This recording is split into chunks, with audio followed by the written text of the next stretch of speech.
So it just so happened to be in Palm Desert today, La Quinta. Finishing up a project and then got a call from Miss Kathy here that these bees literally moved in yesterday. Say hi, Kathy. She's over there watching. We're gonna see if we can take this and then bring it over to her for her watch. All right, let's see what's going on. We have the reveal. Nice, big blob of bees. And let's flip that over real quick. Just built yesterday. Job, girls. And I think I just saw the queen. Okay, this is heavy. Hang on. All right, next best thing to swarms is fresh, moved in colonies like this. It's really crazy what they can build in a day.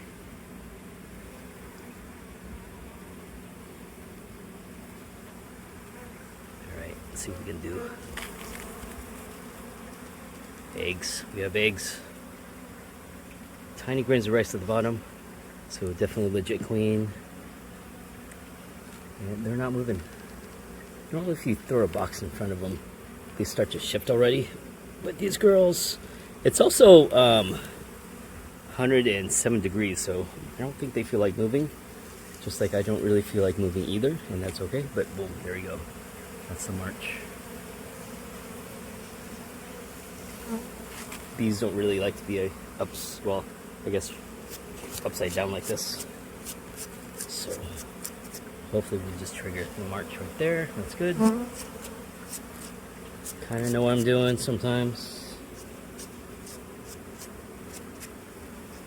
The nice thing about the desert heat is over 105 they don't really move around much. Just like this. So this is gonna be dead pretty fast, but come on girls, go, go, go. But so over 105 they kind of just sit put until it drops down a little bit, so at least this way there's going to be very few stragglers. But come on girls, they're not moving. Let's do this. Might have to go a little heavy-handed. Okay, I'm going to be here all day otherwise. Gotta get home. I'm like three hours away from the house. All right, here we go. And this smells like dog pee. This is great.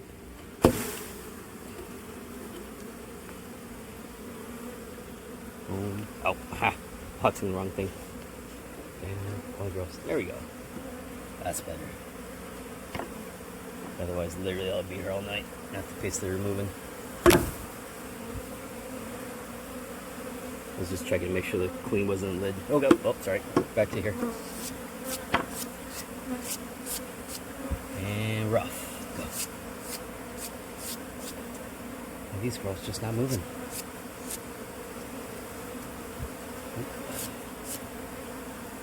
I've always been fascinated that they run this way and then run that way. It's almost like a magnet thing. Boom, boom. And then speed this along. Although, this is where I kind of leave them alone, let them do their thing until they slow down, and then I nudge them. And then times like this, you can kind of look for the queen. I also can't tell you how many times I've seen the queen in the video and not in person, simply because I'm trying to watch the whole thing versus hyper-focusing on a single being. The idea is if the bees decide that they want to keep the box, the queen will follow, and that works just like a charm. And here's a boy. Big fat butt. Come on, bud.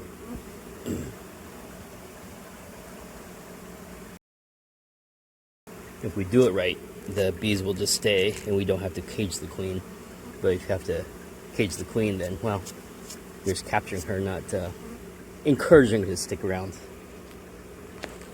There's a big cluster over there in the irrigation box, so I'm going to speed this along so I can keep this fanning behavior.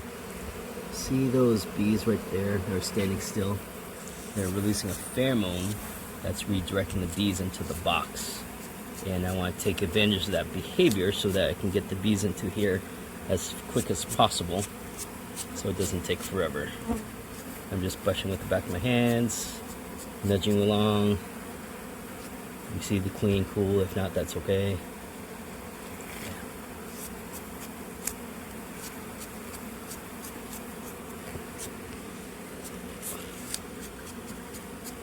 Okay, stand by. Okay, so that's the fanning behavior. Fanning, fanning, fanning. So they're reorienting the bees. It's not strong enough to draw these bees in. So I'll do my second favorite behavior or activity, the saffron reveal. And we're scooping. And that's roughly 200 bees in that scoop. And yes, they can sting through these gloves. I'm using two layers just so I can move a little bit quicker. But the idea is you're just getting underneath their feet and then they're crawling on top, and that's roughly 300 bees. Good job, girls. And I can't tell you how lovely this smells. I'm literally sitting where the dog goes pee every day. It's great. It's hot. It's yummy. It's also muggy. Luckily, I'm in the shade of a tree, and sunset is coming within the next half hour or so, so it's not as hot, which is nice. But I'm dripping sweat literally all over the camera or the phone.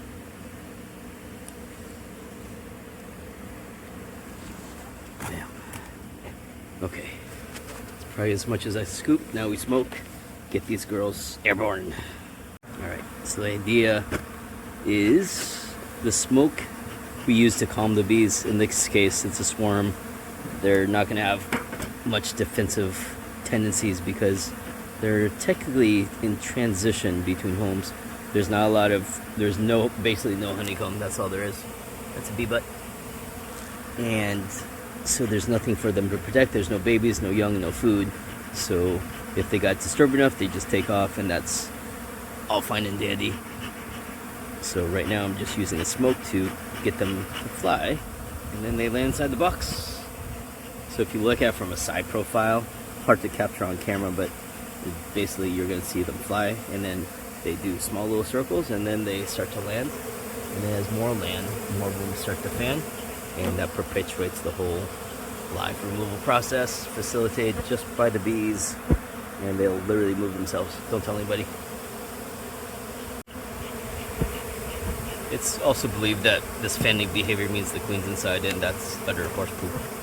I can't tell you how many times we've actually caught her towards the end of the removal, and she just literally meanders in after every place is ready and set for her and safe. Let's see how there's more bees fanning. That's good. So I'm just going to keep smoking and give them more airborne, getting fly.